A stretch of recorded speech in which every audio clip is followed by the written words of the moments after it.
Halo semua, gua Indra. Di video kali ini gua akan kembali membahas manga Chainsaw Man chapter terbaru, yakni chapter 220. Dan oke, gak perlu banyak basa-basi, langsung saja kita ke pembahasannya. Chapter kali ini berjudul Ikatan dan Michigan. Sebelumnya kita sudah diperlihatkan momen paling mengharukan antara Denji dan juga Asa. Lalu di situ juga Chainsaw Man secara mengejutkan memakan Death Devil, yang mana tentu hal tersebut mengakibatkan terhapusnya konsep kematian. Yoru juga marah gara-gara kakak tertuanya kini sudah tiada. Nah, chapter kali ini sendiri dibuka dengan Yoru yang lanjut menghujani Chainsaw Man dengan tembakan. Sambil terus membombardir, Yoru enggak berhenti berteriak ratatatata. Ya walau begitu, Chainsaw Man masih bisa bertahan dan loncat sana sini. Yoru memfokuskan pikirannya untuk mendeteksi pergerakan Chainsaw Man. Namun, segera setelah Yoru menemukan Chainsaw Man dan hendak melesatkan tembakan, dengan cepat Chainsaw Man menghindar sambil mendaratkan tendangan tepat di perutnya Yoru. Di situ Yoru terhempas hingga membentur ke dalam bangunan sekolah. Pada saat kembali bangkit, Yoru diperlihatkan mengalami luka serius dan mengeluarkan isi perutnya. Yoru kemudian mengangkat tangannya ke langit untuk memanggil Morai Il Devil.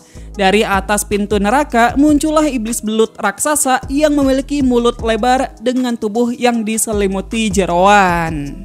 Yah, sayangnya sebelum Morai Il Devil bisa memamerkan kekuatannya, Chainsaw Man dengan sigap menggergaji iblis tersebut menjadi beberapa bagian. Tentu Morai Il Devil hanya bisa pasrah dan terus berteriak kesakitan, mengingat semuanya kini sudah jadi abadi. Yoru sendiri cukup kesal karena dia sangat menyukai iblis belut yang barusan. Di sini Yoru dan Chainsaw Man loncat dan berdiri di atas pintu neraka. Sembari terus menunjuk ke arah Chainsaw Man, Yoru berkata kalau sebelumnya dia dan Chainsaw Man selalu berdiri sendiri. Tapi sekarang Yoru sudah berubah. Semenjak Yoru turun ke bumi dan mendiami tubuhnya Asa, Yoru jadi belajar untuk bergantung pada orang lain. Selama ini Yoru telah menyaksikan kebodohan para manusia dan keagungan mereka yang merupakan iblis. Dari sanalah Yoru memahami betapa luar biasanya ikatan teman dan keluarga. Yoru kemudian berteriak memanggil para saudaranya untuk memberi Chainsaw Man pelajaran yang sama. Gerombolan iblis berwujud aneh lantas muncul dari bawah pintu neraka dan mengelilingi Chainsaw Man. Ya, panel ini tentu saja mengingatkan kita pada saat Chainsaw Man nge-solo para weapon hybrid. Ketika Chainsaw Man mulai membantai pasukannya Yoru, Yoru lanjut mengatakan kalau dirinya enggak perlu mengalahkan Chainsaw Man sendirian. Yoru adalah iblis perang. Dan ya, perang sendiri bergantung pada negara dan juga pasukan. Yoru meledek Chainsaw Man yang enggak punya amunisi pasukan sebanyak dirinya. Dengan bangga Yoru bilang jika inilah yang dinamakan kekuatan dari ikatan. Di sini Chainsaw Man sempat terkepung oleh pasukan Yoru.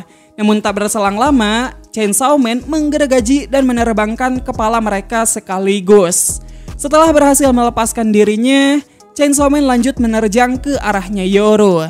Yoru lantas mengangkat telapak tangannya dan memanggil Michigan Sword.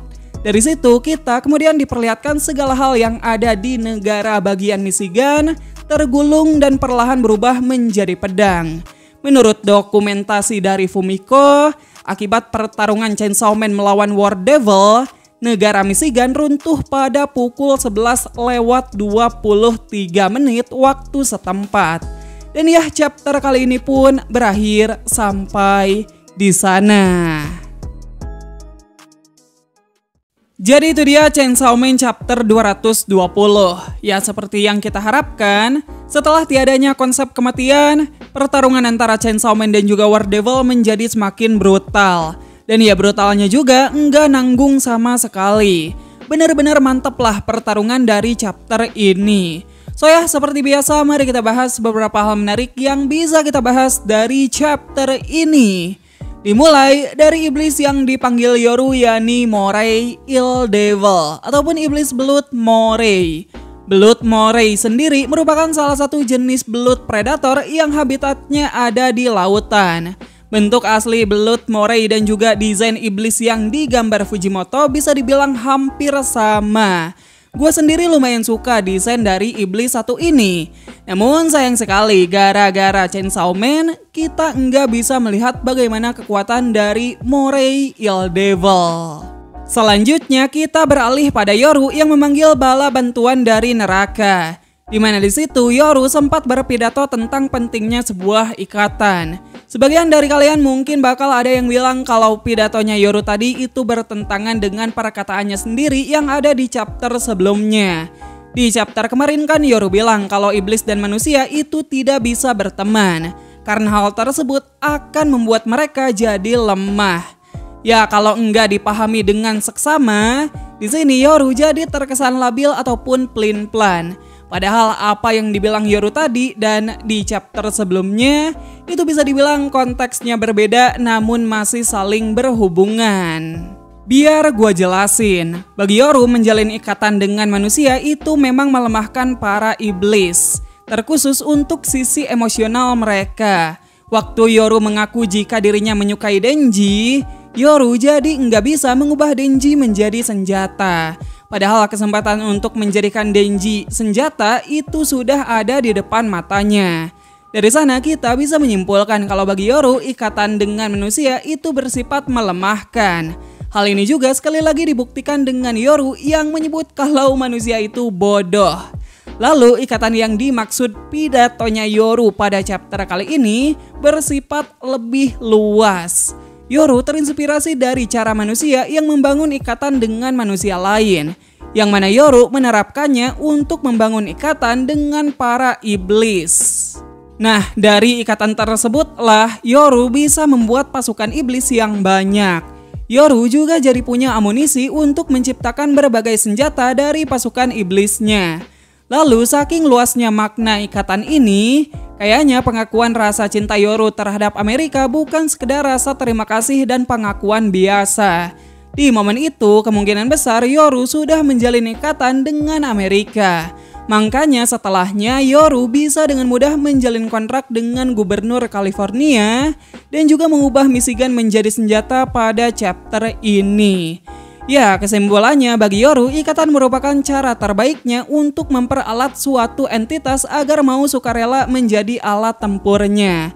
Dan itu semua Yoru lakukan agar dirinya terus-menerus bertambah kuat.